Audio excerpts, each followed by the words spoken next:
like Heather. Hi, everybody. Welcome to another episode of That Early Childhood Nerd. I'm Heather Bernt-Santy. Thrilled today. My guest is Judy Jablon.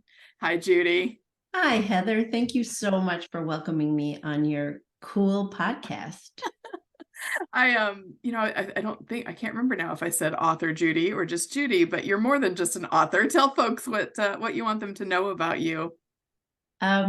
Well, I often just say, I'm just Judy, but I think the most important thing for the listeners we have is that first and foremost, I'm a teacher.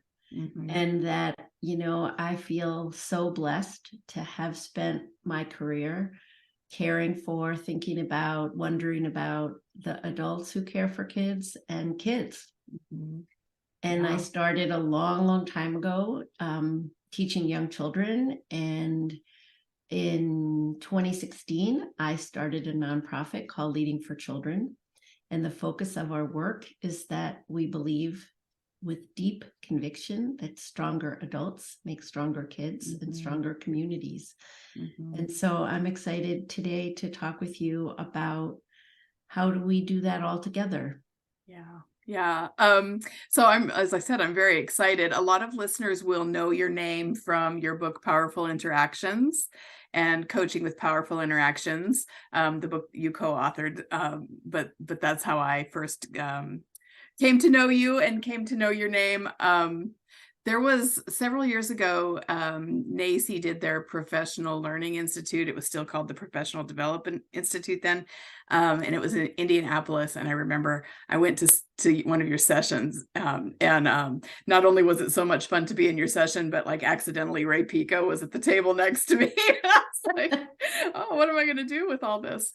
So I've been reading your stuff for a long time, and just can't believe that you're on the show now with me. So thank you for all of that. Well, thanks. I'll add that the first thing that I guess I want other people to know too about, being an author is that I feel when I was a teacher and we invited children to write, we talked to them about how they're authors. And, the excitement that kids felt about that. Well, I didn't get to have that when I was growing up. I actually had a lot of stress at school in the 50s and also with a mother who was very rigid about, how I did things. I do know that the first time I really found joy in storytelling and in writing was with children. And then when I was asked to first work on a book was when I was, after I had graduated from working on my master's at Bank Street. I taught there, and then I taught in the graduate school. And actually, Ann Mitchell invited me to work on a book that was for Bank Street. And I called my friend and co-author now of many, many years, Amy Dombrow, who I knew since 1979, and said, holy moly, I can't write. And she said, I'll help you. And so wonderful. Amy Dombrow has been my co-author starting in 1990 when we worked on Explorations, and then when we wrote The Power of Observation. And is still my co-author as we do the revisions to Coaching with Powerful Interactions. Yeah, that's great. She has also been on my list. I can't remember exactly. There's a couple of specific infant toddler resources that she was part of that really were impactful for me earlier in my career. So yeah, she's definitely great and has had a huge impact for me too. So I love that story that she said she'd help you. So you have a new book, and this is where we're starting today, at least. And it's called 11 Simple Rules to Create Thriving Communities for Children.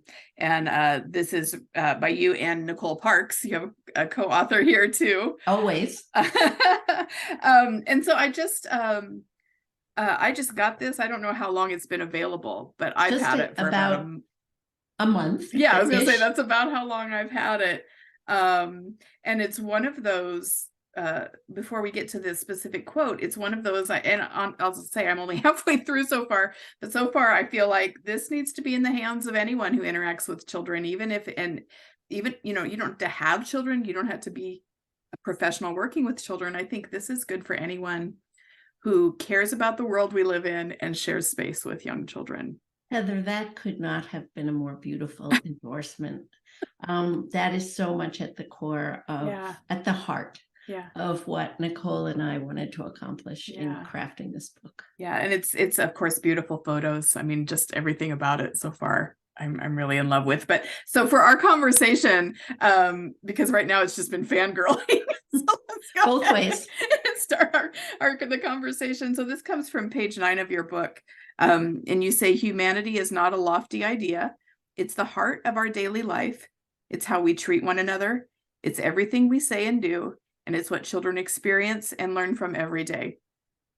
And that chokes me up a little bit, because keeping humanity in everything we do, the idea of humanity and the reality that we're all humans together doing what we can is so much what guides, such a big part of what guides everything I do around young children and families and their, the adults who are working with them. So, so thank you, I guess, just for that sentence.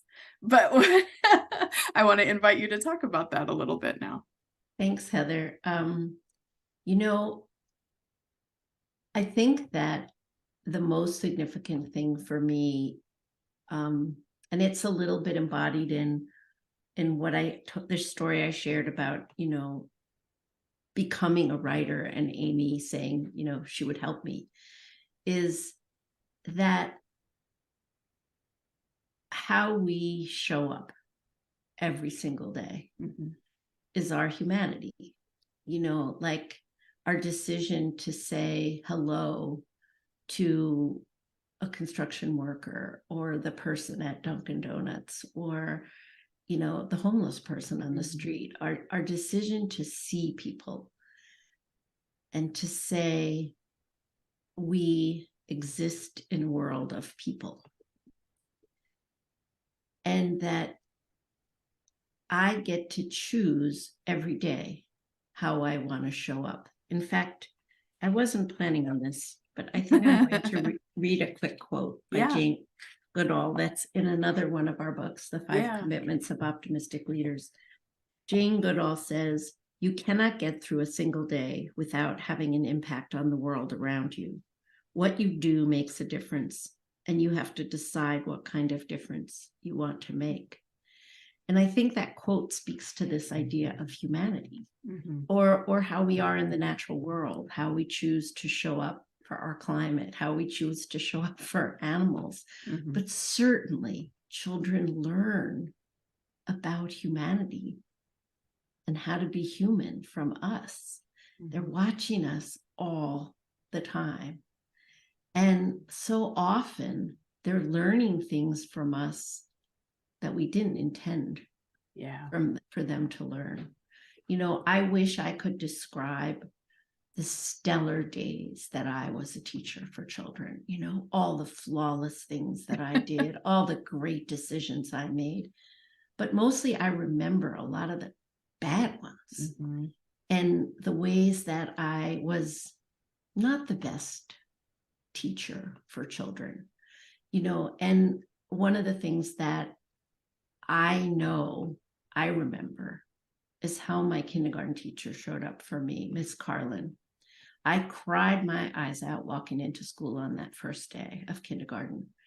And my dad was like a total disaster trying to sort of help me navigate kindergarten. He was doing the best he could, but he had to get to work. And just like every other parent, Miss Carlin did not say, "Why are you crying, Judy?" Miss Carlin didn't tell me to stop crying.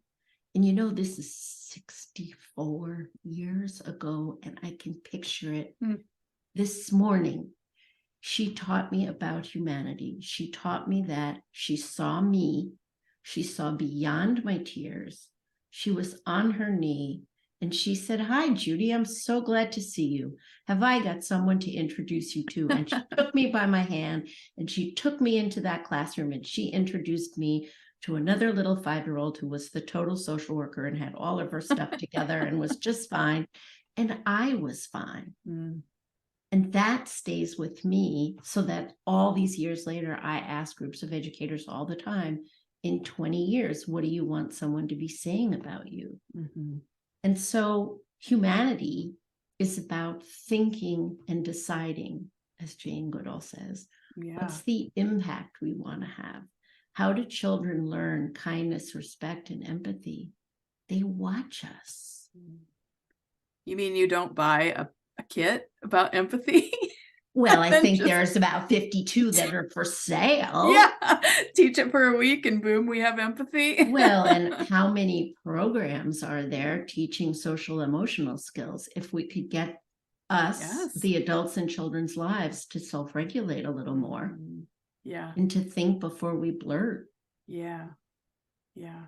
We'd have a lot better social emotional development. Yeah, I mean, of course, that's spot on for me. And I've had a little pushback. I don't want to spend, I guess, the whole show on this, but I've had a little pushback on that kind of approach lately, with the idea that our early childhood teachers, providers, whatever you want to call them, are so stressed themselves that they're having problems with this kind of behavior that we describe, this decision making. And I don't want to take anything away from that, but ultimately we are the adults who've chosen to spend our days in this way. And so maybe framing it in humanity softens that message a little bit. Well, and that gets to Leading for Children's mission. I mean, when we say stronger adults equal stronger kids, we're inviting mutual learning. We're inviting the collective. We're inviting, like the goofy expression that it takes a village to raise a child, that the onus doesn't fall on any one group. And we've created structures in our field that are these silos. Mm-hmm. And when we wrote this book, part of the reason we made 11 simple rules, and that included, I think it's something like 77 photos, is to say, could we just all chat together about what it feels like when it's calm in a space? It's not calm for children, it's calm for all of us. Mm-hmm. And everybody can relate to that. And if we created inclusive conversations among us all about what is calm, what is safe, what is organized, and we came to a shared calm understanding of calm, and we then talk about it with children. It's not teaching it, it's living it. And it's living 11 simple rules of humanity. It's living a way of being together that promotes more equity, more harmony. And I think in order for us to really take strides, we have to uncomplicate some of what we've complicated. Can you talk more about what that means? Uncomplicating? What do we need to uncomplicate? Well, I'm sure in your professional experience, because you have a really robust background, you've been on committees to develop the 162 early learning standards or to revise the 162 early learning standards. I'd call that an example of complicating. And I'm not suggesting that teaching effectively is not complicated. It is. But some of the fundamental ideas don't have to be so complicated. And what does it mean to have good relationships and interactions? Yeah, we can have a whole lot of, I won't even mention any particular categories that we can evaluate. Uh-huh. But if we just invite people to talk about open, honest, trusting, and two-way, almost to a person, we're at least going to create a conversation. Mm-hmm. We're unequivocally, we don't have to put a sign up that says multicultural. If we just make sure we have people who represent different households and different backgrounds and different sets of experiences and different age groups, we're going to hear stories of how people grew up and what was expected, Mm-hmm. and what does open mean, and how open do I have to be? Do I have to tell you everything about me to be open? And that's not complicated. Mm-hmm. That's human. Yeah. And so what I'm saying is, can we start there? Mm-hmm. Can we start there and find synergy? Can we start there and use one another to stretch our thinking rather than sort of rigidly holding on to a position? Mm-hmm. And so that, I think, is how I would describe beginning to uncomplicate what we've made complicated. Yeah.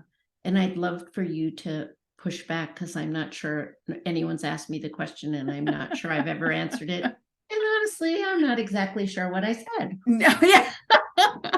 That's what happens to me. I get into like a fugue state and I don't remember what I said about things. But no, I think that is two really good examples of things that are meaningful, that we want to give some attention, but we other it, sort of commodify it, instead of just saying, well, we could do this as a group of humans together who could contribute to this. So that, I mean, that's really, I think that's really meaningful. So I want to invite you now, because you've mentioned the rules a few times, and it's the title of the book, to just sort of give us a synopsis of what that means, or if you want to go through the different rules. I don't want to give away the whole book because I want them to buy it. But what do you Thank you, Heather. What should we talk about? Pictures. They can't see the cool pictures on a podcast. So yeah, that's true. Okay, so again, pretty much everything with Judy Jablon starts with a story. Initially, when I started to conceptualize this, and it was probably in around 2014, I was with a group of directors, and they were super, super stressed, legitimately. Yeah. And I forget even what we were supposed to talk about, but I gave them the task. I think I might have shared this with you as we were preparing. I gave them the task of, writing down like the top 10 things they were anxious about on Post-its, and one anxious on each Post-it. And then I said, imagine for a minute that we could only think about 3 categories: relationships and interactions, the emotional and physical environment, and learning experiences. And I said, and think about those for your staff, for your teachers, professional learning. Think about those for family engagement. So keep those in mind for families, and absolutely think about them for the children in your programs. And I said, sort your stresses. And the only one that they couldn't immediately put into one of those 3 categories was finances. Oh. And so what we did was we said, so there are finances that have to do with the people. There are finances that have to do with the space. Yeah. And there are finances that have to do with materials and learning and so on. And so they could put that there too. And one person, and I did not, in my mind, I was not thinking simple rules. I was not thinking about a book. I was thinking about making what felt complicated a little less complicated. And one director raised her hand and she said, I'm going to take these 3 categories and they're going to be like my reflection tool every Monday. what do I have to think about this week? And I'm just going to list my things I have to think about in those 3 categories. I said, well, that seems like a really great idea. And that just sort of led to this whole conversation. So in my mind, I thought, well, can we simplify how we think about the ecosystem for children in terms of these 3 categories? Mm-hmm. And so I kept playing with groups of people, and then Nicole joined the party. And actually, I'll pay tribute to another colleague, Laura Ensler, who was part of the early playing and planning. And we started asking people, when you think about relationships and interactions. Oh, and our friends in Wyoming also were very involved in this. We said, what are the important ideas in relationships and interactions? And we did that with people in very many different settings. We did the same thing about the emotional and physical environment, and we did the same thing about learning experiences. We asked different groups of people to focus on different populations. So like, what do you feel about kids? What do you feel about adults with kids? What do you feel about just adults? What do you feel about teachers? What do you Okay. And the words just kept coming. The same words just kept coming. And then we had people sort the words. And then we came up with 4 simple rules for relationships and interactions. They should be open. They should be honest. They should be trusting. And they should be 2-way.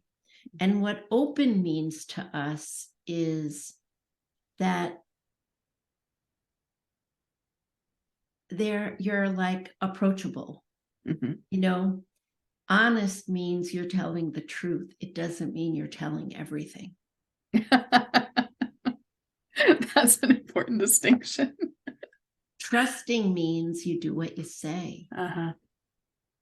And I can trust you to do what you say. And 2-way means 2-way, right? Right. And so if you think about that teacher-child, you think about that teacher, assistant teacher, or 2 teachers. You think about that supervisor, supervisee, coach, teacher, parent, teacher, parent, caregiver, parent, like wherever you go, that's going to lead to a healthy, positive relationship and interaction. Yeah. And then the same applies to the environment. So calm, we know that calm spaces affect your state of mind and allow you to be open, honest, trusting, and 2-way. Safe means you're not in fight or flight. Organized doesn't necessarily mean room arrangement as a teaching strategy. It means like it's predictable. You know where to find what you need. It's the difference between I can cook in my kitchen because I know what drawer things are in. I can find my pajamas in my bedroom because when it's time to go to sleep, I don't want to start searching for them. And then respectful is a very inclusive term, but the space has to respect Heather.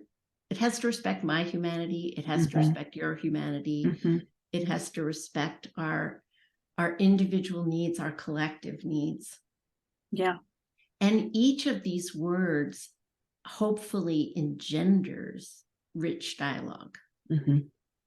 It's not put up a PowerPoint slide and talk about what it is. It's about use it as a catalyst to ignite conversation that leads to equity, And then for learning, this one we had to really grapple because, of course, we all as early childhood educators had 7,562 ideas that really were super important. Yep. So meaningful and relevant, we toyed between the 2, and meaningful, you used it at the beginning of our conversation today. I think it has meaning to me as a human. I can make meaning of this. I can get it. it's in my frame of reference. Mm-hmm. Exploratory is everything we talk about, hands-on, investigation, representation, like I can mess with it until I can make my own more meaning. Uh-huh. And then the third, I have to attribute actually to a friend, Gary, who, we were getting an application that you have to be able to use it. And he suggested the word actionable, because it's like a call to action. Like I can use this. Yeah. And so, it did, when I saw that word, it gave me pause. Like I had to stop and think, how is this different from other words that have been used in a similar context? And I think that's one of the things that's really powerful, is that you've given it that intentionality. This is stuff we can do, right away. We don't need to wait for the next meeting or the next budget cycle to order the materials we need or whatever, those kinds of things that cause barriers sometimes. So we are trying now. I mean, we feel like we're succeeding in creating spaces, learning spaces that apply the 11 simple rules. Mm-hmm. And we invite others to do the same, that we learn these by living them. Mm-hmm. And that if children live them, they become part of who children are. And again, that's how we perpetuate this idea of humanity not being a lofty idea, but so one of the things listening to you, first of all, it's just lovely to listen to all of that. it's so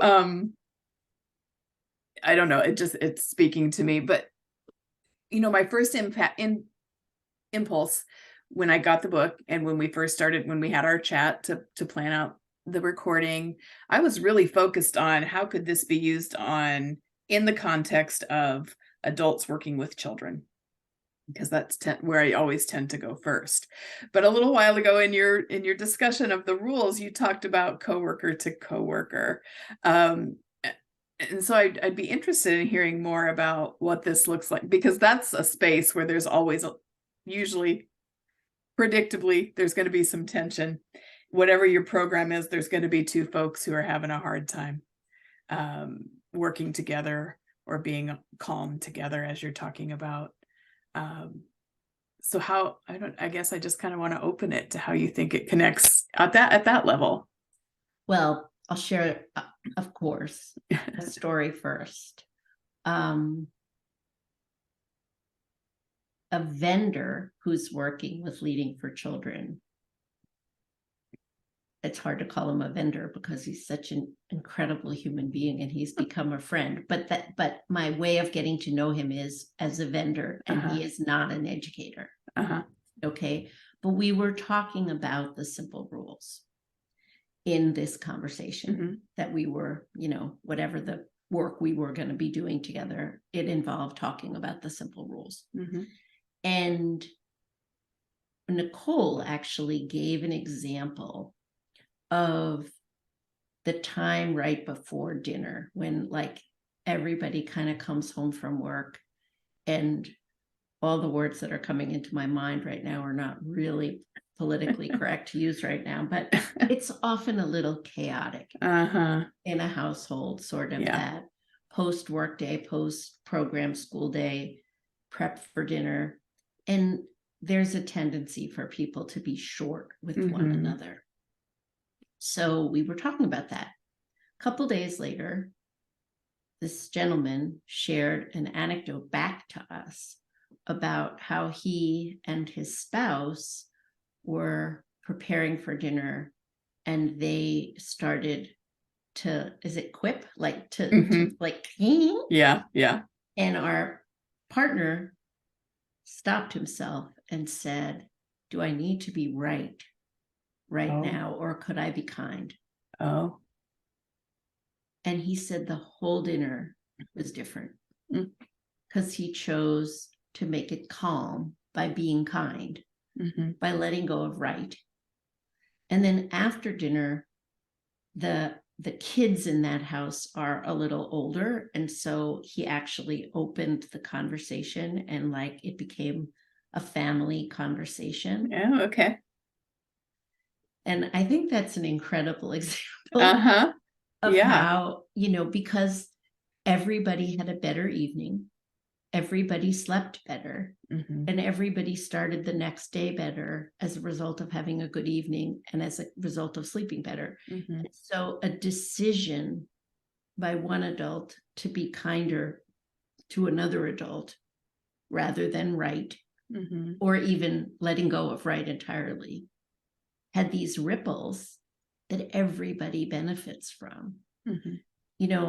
There's a quote in the book from Joan Lombardi, and she says, "To thrive is to flourish, it is to bloom. For a child, it means that they are able to meet their potential to be happy, healthy, joyful, curious, and strong." And I would say for me, to have a day where I thrive is to flourish, to bloom, to meet my potential to be happy, healthy, joyful, curious, and strong. And if I feel those ways, it goes back to what we talked about at the beginning, that I'm creating an ecosystem for children in which they're around adults who feel good. Yeah. I love thinking in terms of the ecosystem and how it all impacts every other piece of it. And so we really believe that this is about the adults, that we focused so much on putting children first, putting children first, putting children first. And we have to put the adults, we have to focus on ourselves, because who was it? That guy who wrote the 7 Habits, Stephen Covey says, you can only control what's in your sphere of control, and the only thing in your sphere of control is yourself. Right. Yeah. And so and it's what Jane Goodall said in the quote that I read, that we get to decide. And I think we're not going to be perfect people, and this is not a weight on our shoulders to like only make great decisions. I mean, I'm going to be a jerk a lot of the days, a lot of the times of the days. But if I was a jerk a little less, it would have good ripples. Yeah. I think just that idea of bringing it back to the adults and your focus on, I don't think these are your words, but adult well-being, can really change a lot. We in terms of just thinking about humanity in our spaces with young children, because we create this hierarchy. Well, they're a child and I'm a teacher. And I think just having that hierarchy creates stress, because it gives us roles we feel like we need to play, instead of just saying, let's meet in our humanity. Let's understand that we both have human needs. We're both sharing this space. We maybe have different roles to play in that space, but there's no better than, less than. Well, and let's play with this idea. Unequivocally, I agree with you. Like I'm cheering and screaming with pom-poms. Heather, let's think about how the stress that providers feel, that childcare providers feel, and the hierarchies that they live within. And, the number of times that educators say, I feel invisible. I felt invisible. I left the classroom because I felt invisible. And it isn't so much that someone else wakes up in the morning and says, I'm going to make sure that the educators in my community are invisible. Right. Or I don't think people wake up in the morning and say, I'm going to use my power to suppress the creativity and intellect of the people under me. I think that we live in a culture and in a society where it's so much a part of like the fabric of stuff. And, a long time ago, a very wise educator said to me, it's taken some of these people a really long time to get their degree. They it's important to them to feel that they have power. I think it's not about taking power away from anybody. It's some about sharing power. It's some about recognizing that there's lots to spare and that it isn't a finite amount. Yeah. And so if you and I share it, it doesn't mean I have less of it. But these are not ideas that are part of the conversation, or at least haven't been part of conversations as much as I think maybe we need to. Yeah, I would agree with that. Part. Yeah. I'm processing.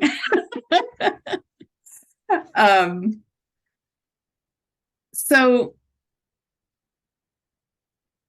when you were putting this book together, thinking about the message of the book, what did you hope you would see once the book was out in the world? What a beautiful question. Well, you said at the outset, everybody who touches the lives of children. If I could give away, if Oprah would give me $1 million, or give Leading for Children $1 million so that we could hand this book to everybody, like I'm not trying to make a dollar. I would like to hand this book. I'd like to throw this book into the hands of people. I feel like if everyone could sit and look at the pictures with each other, the adults, and with children, and use this book as a conversation starter, my dream, it would be an incredible dream. This is a tool for communities to be stronger. It isn't the strength of communities. My dream is that 3-year-old Maxie lives in a community where their parents, their teachers, their grandparents, their next door neighbors, their legislators are all thinking each day about what is going to help Maxie and Maxie's friends meet all their potential, and how can they together, support all the Maxies in their community to hit whatever they're, to win in their lives. I mean, again, another quote in the Optimistic Leadership book is Nelson Mandela's quote of, "A winner is a dreamer who never gives up." And, I think we'd like all those Maxies to be winners who never give up, who just keep dreaming. And they have to be around us who keep dreaming. And that's the dream I have for the book, that the book inspires the conversations that lead to that. So I'm thinking as I listen, because you're so thoughtful and intentional in your word choice, that I want to just ask for a little bit of expansion when you talk about, because here's what I have experienced when we're talking about programs or practices or ways of being that help children reach their full potential. We have a billion different definitions of what potential is and who's deciding what the potential is. So when you talk about this, what is in your mind the definition you're using for children and their potential?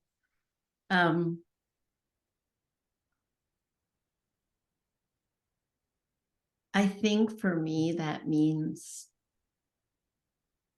finding out what's possible. Yeah.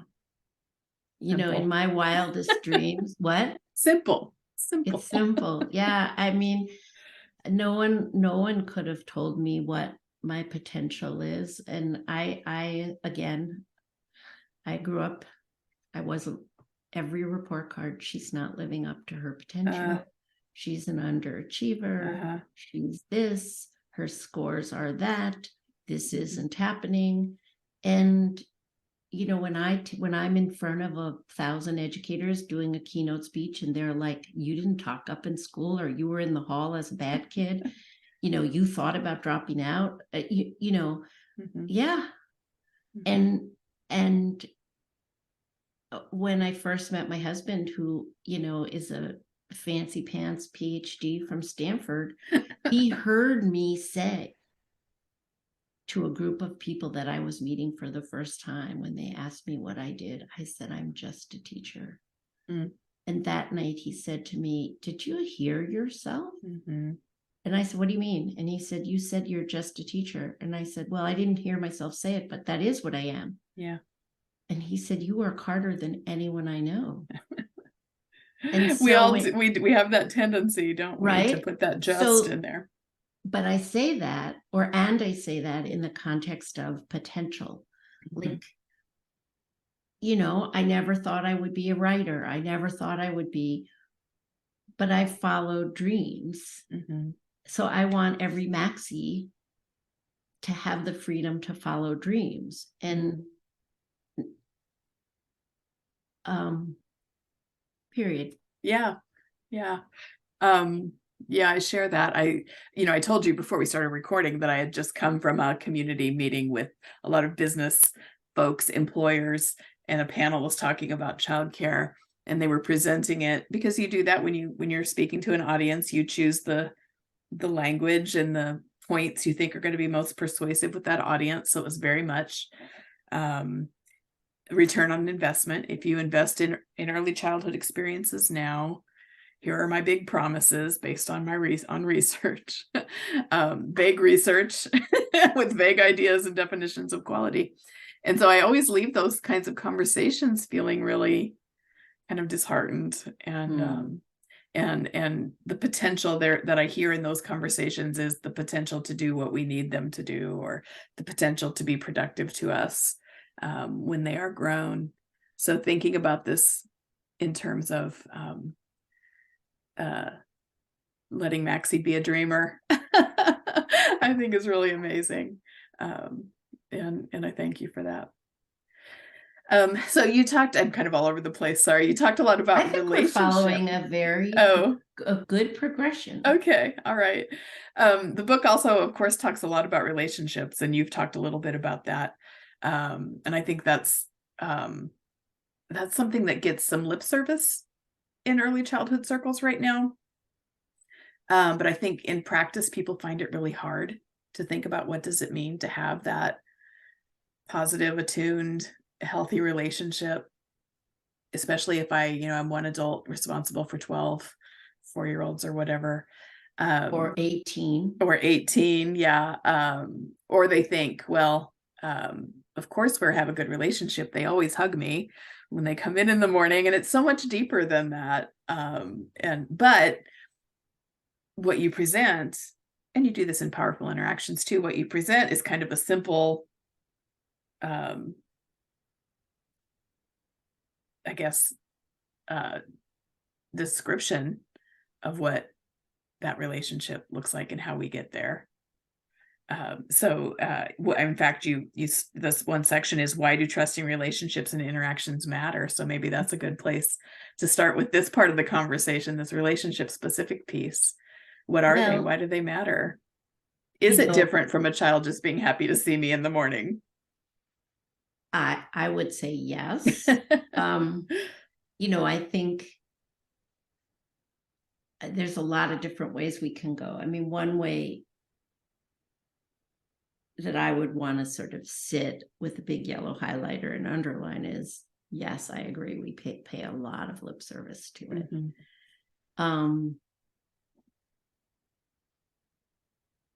Writing Powerful Interactions was a really, really extraordinary experience, because I thought I understood relationships and interactions. Like, I really thought I got it until we started writing that. Okay. And now I continue to say, oh my God, this ain't a topic we master. This is the topic we grapple with. And I think it will always be easier to have relationships with people we like. Sure. And it will always be harder to have relationships with people we don't click with. And it doesn't matter whether they're 6 months old or 60 years old. Mm-hmm. I think it goes back to intention again and decisions. Can I let go of myself? Can I get over myself long enough to be in relationship with someone? And one of the things, another sort of famous Judy line in workshops over many, many years is, when you signed your contract, it didn't say, I promise to build relationships with the children I like in my classroom. Yeah. Like it says, we're going to build relationships with all children and all families. And that is deep work. And we can read all the research and we can go to all the trainings. A lot of what it takes is really, really looking inside. A huge amount of self-reflection and self-awareness about what pushes my buttons. What I'm 69 years old. I've written many, many books and articles about this subject. I went to an event this weekend and I was suddenly back in junior high school, with like all the anxieties and all the ridiculousnesses. And, like you'd think by now I get it. So I think the answer to your question is,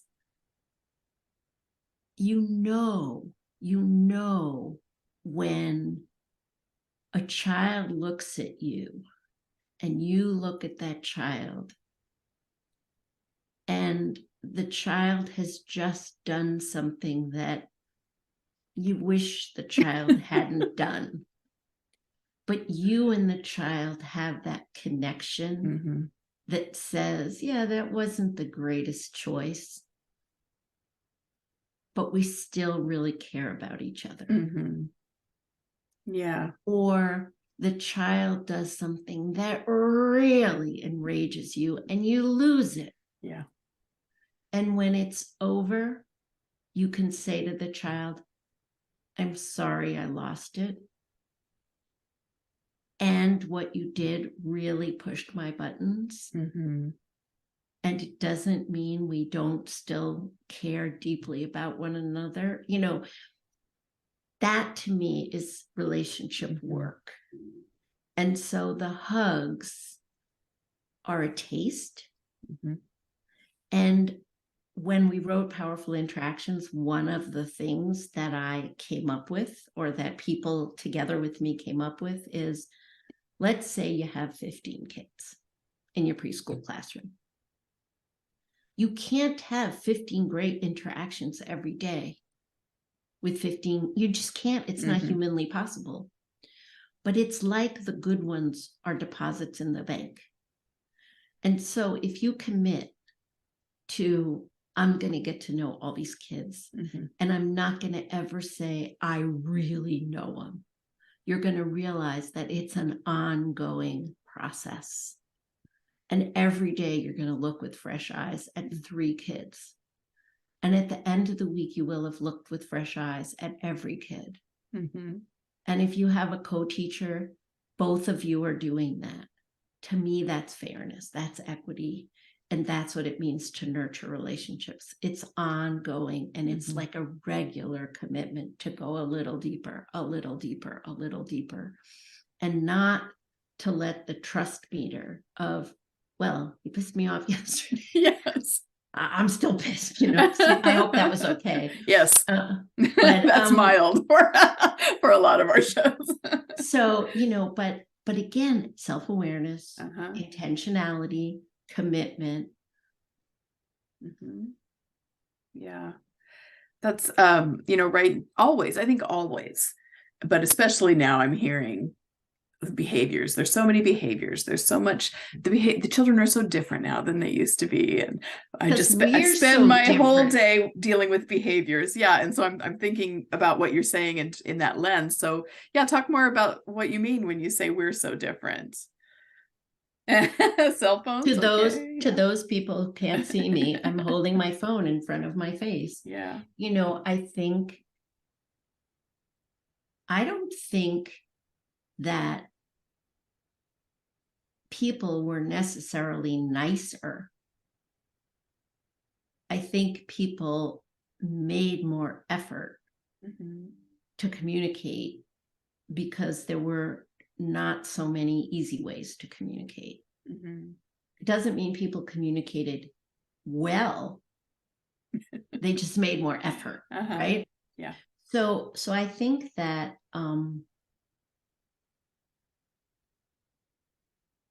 it's impossible to have a conversation with almost any adult for a duration of 15 minutes or longer where somebody doesn't use one of the following words: chaotic, crazy, overwhelmed, so busy, like my to-do, that the sense of what we can accomplish has gotten so much bigger because you can do 7 things at the same time now in a way that you couldn't before.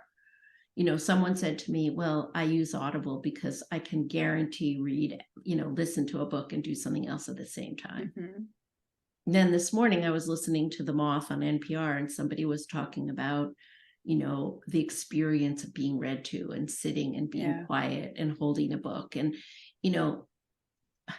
so it's like, I want you to read into all of that and figure out that, like, extrapolate from what I'm trying to say. But I think that we as adults almost have this false pride in like how busy we are and how stressed we are. And it's like a competition to say, oh my God, my week was so busy, I just didn't have a chance to call you.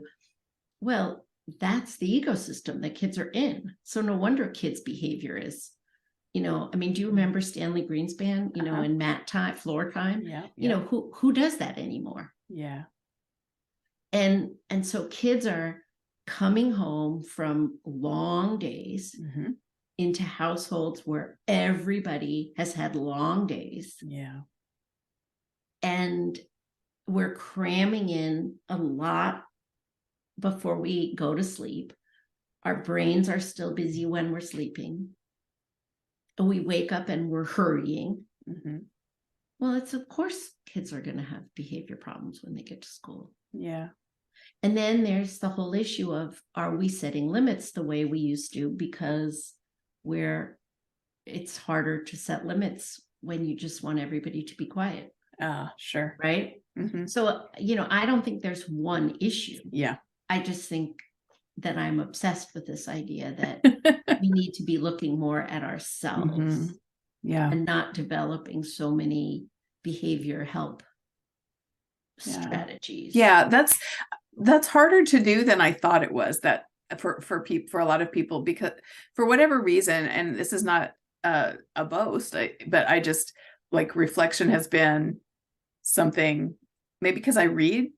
I grew up reading a lot. I don't know, but it just seemed natural. And then when I became like a supervisor and I was asking teachers to do reflective practice with me, or in the classroom, or anytime I talked about self-awareness or reflecting about something, it seemed like it was really difficult for some people to do. And I think it's, like any skill, the time you've given and the experience you've had practicing it. Well, that could be is a huge impact, but I think that's a big part of why I wrote the 5 commitments. Yeah. So that's our next conversation. Yeah. So that, I guess that's maybe where I was going, as I was sort of just babbling my thoughts, is that this simple model might be a really good tool for folks who struggle with. And that other book that we haven't talked about yet, say the title again of the other one. Well, and I wrote the other one with my co-authors first. It's called The 5 Commitments of Optimistic Leaders for Children. And just a quick one.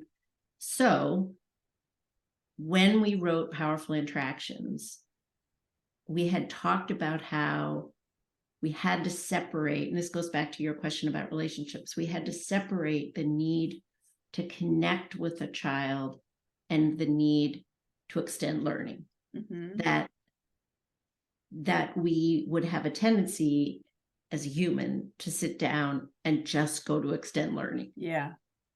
But you wouldn't walk into a dinner party and say to somebody, let's talk about that podcast. You'd at least say, hi, how are you?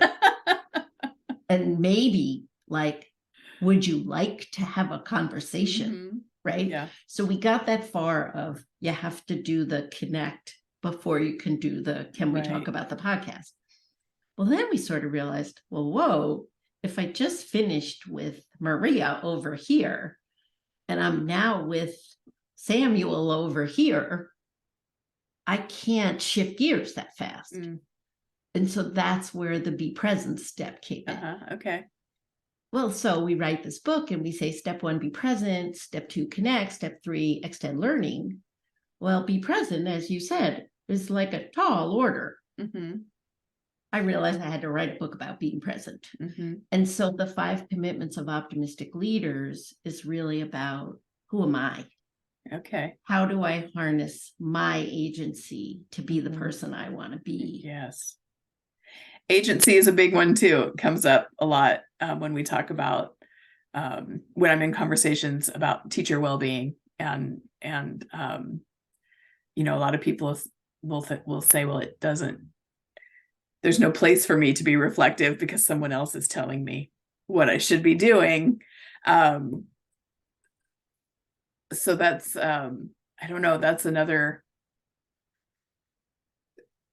place where maybe just this idea that you're talking about when you talked about open communication, and what else was it? Trusting, open, honest, trusting, open, honest, trusting, comes in, because I don't, we're all kind of in our silo feeling like we don't have any of that agency. And if we were having these honest, ongoing conversations, not necessarily waiting till there was a meeting with that on the agenda, but just starting some of these conversations with each other. It's a great that would call help to with action. some of that. Yeah. So let me just say, this doesn't fit anywhere, but I want to point it out that at the end of, so your sections kind of have a little bit about research, what research tells us, and then you go into like real life, the take a look, the photos you're talking about in different contexts, and it's really relatable. And I get a sense that was one of the most important pieces for you as you were working on this book, is that you wanted it to be something that people could see immediately in a specific context that spoke to them. Absolutely. And you know, like if you look at the picture on page 54 and 55, on 54 there's a picture of a mom. I think it let's see if I can get it on the screen for the people who watch this on YouTube. Oh no, actually it is I think it is at school, but so in the swings. And then in the picture to the right, Genevieve is with her dad at the pool, you know, and we wanted it to be not just in the childcare center or at the family childcare home or in the public preschool, but in the library, in your house, in your public pool, you know, at the park, that's where children are living and breathing, and that's where we're living and breathing. And so, you know, I think that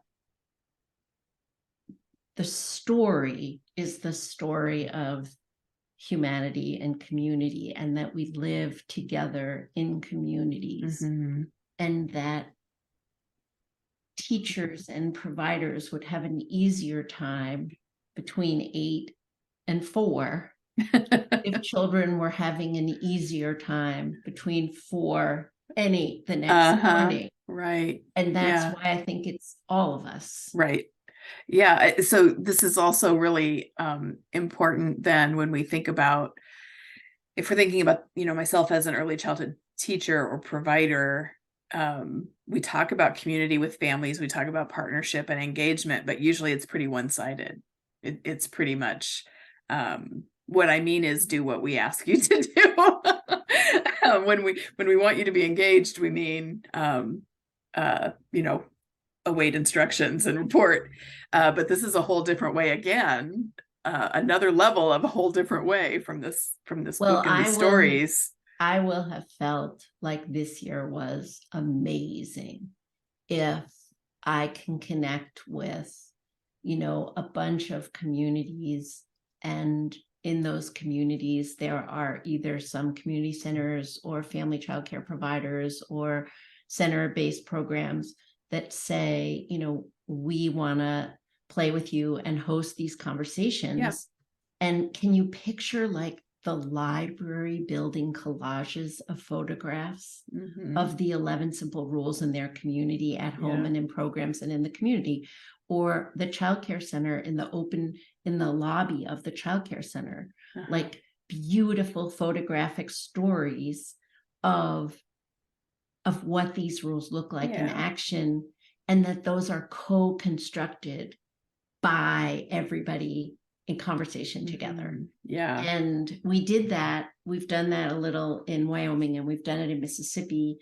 And it's extraordinary. Yeah. Yeah. So that I was looking at the clock, and we've been talking a long time. So I want to end by letting you talk a little bit about the learning communities, and just if people want to get more information about you, where should they go? So I would love to hear from everybody. Heather has a great following, and I'm so grateful to have had this really fun conversation. It has been, time went fast. And so I started Leading for Children, and we think about creating tools that support us in being more effective as leaders for children. So the 5 commitments are one of those tools. The 11 simple rules is another tool. And then the concept of mutual learning, that rather than training, rather than professional development, that we begin to create reciprocal, equitable conversations that are inclusive of everybody. And so we have mutual learning networks in communities around the country, designed to bring people together across roles to build wisdom and to really find synergy and to learn with and from each other. And you can learn more about Leading for Children at our website, leadingforchildren.org. You can reach out to me directly at jjablon@leadingforchildren.org.